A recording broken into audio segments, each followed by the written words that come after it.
একটা study room. পরিষ্কার অল্প স্বল্প থাকে সেটা এটা স্টাডি রুম।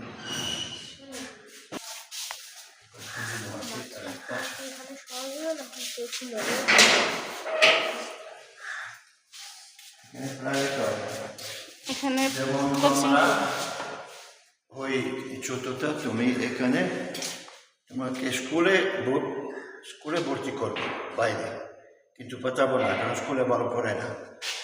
প্রতিদিন এখানে 5 ঘন্টা তুমি একজন শিক্ষিকা তোমাকে পড়াবে, আর ওকে ক্লাস 5-এ ওখানে পড়াবো। স্কুলে পাঠায় না, স্কুলে সময় নষ্ট করে, সেজন্য 4 পর্যন্ত এখানে পড়ায়, আর 5-এ 6-এ পড়ায়, আর পরীক্ষার সময় স্কুলে যায়।